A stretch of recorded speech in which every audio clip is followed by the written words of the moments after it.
এখন বাজে রাত 12টা 6, ঠিক আছে। এখন ভিডিও এডিট করছিলাম আর মানে ফোনটা চার্জ ছিল না, তো ফোনটা চার্জে দিয়ে আমি ভিডিওটা এডিট করছিলাম। আর এখন দেখবে কি কি করেছে চার্জারটা, মানে এমন টেনেছে চার্জারটা ছিঁড়ে দিয়েছে, আর চার্জ হবে না। আবার ফোনের চার্জ 41, তাহলে কোথায় চার্জ দেবো? কিনে দেবে চার্জার, জানি না আমি চার্জার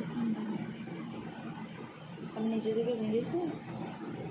আল্লাহ, দেখে মায়া লাগছে, নতুন চার্জার মায়া লাগছে একদম, এটা নতুন। তো ফোনটা চার্জ কি অবস্থা, টুকরো হয়ে গিয়েছে। মানে কি হয়েছে আমি দেখিনি, তো দিয়ে এর মধ্যে টেনেছি। কিনে দিবি চার্জার, কিনেছি চার্জ।